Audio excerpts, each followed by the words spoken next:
Alors on va calculer la dérivée de f de x égale exponentielle 8x carré moins 2x plus 4. On voit que f de x, c'est exponentielle de u, avec u qui vaut 8x carré moins 2x plus 4. Et on rappelle la formule que la dérivée de exponentielle de u, c'est u' fois exponentielle de u. Donc il y a juste à appliquer la formule, mais on va d'abord, avant, calculer le u'. La dérivée de 8x carré, c'est 8 fois 2x, parce que la dérivée de x carré, c'est 2x.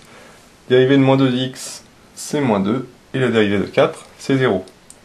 8 fois 2x, ça donne 16x, moins 2.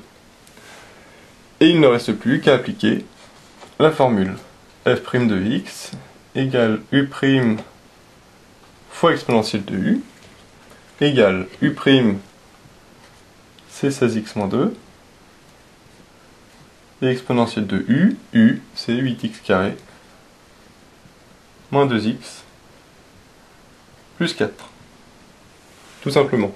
Il est conseillé quand même de calculer u' séparément et pas directement quand on calcule f'.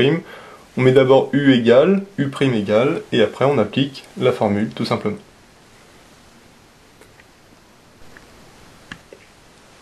De la même façon, on peut calculer les dérivées de f de x égale exponentielle moins 1 sur x plus 5x3. Ici, on voit encore qu'on a exponentielle de u avec u qui vaut moins 1 sur x plus 5x3. Comme tout à l'heure, on calcule d'abord u' avant d'appliquer la formule. La dérivée de moins 1 sur x, le moins on le laisse devant, et la dérivée de 1 sur x, c'est moins 1 sur x au carré.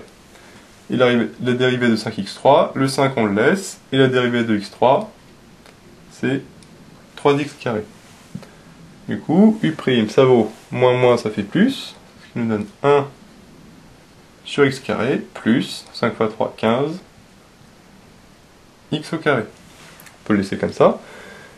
Et il ne reste plus qu'à appliquer la formule f' de x égale u' fois exponentielle de u.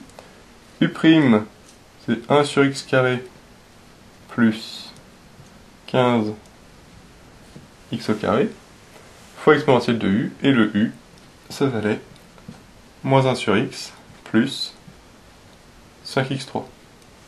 Voilà.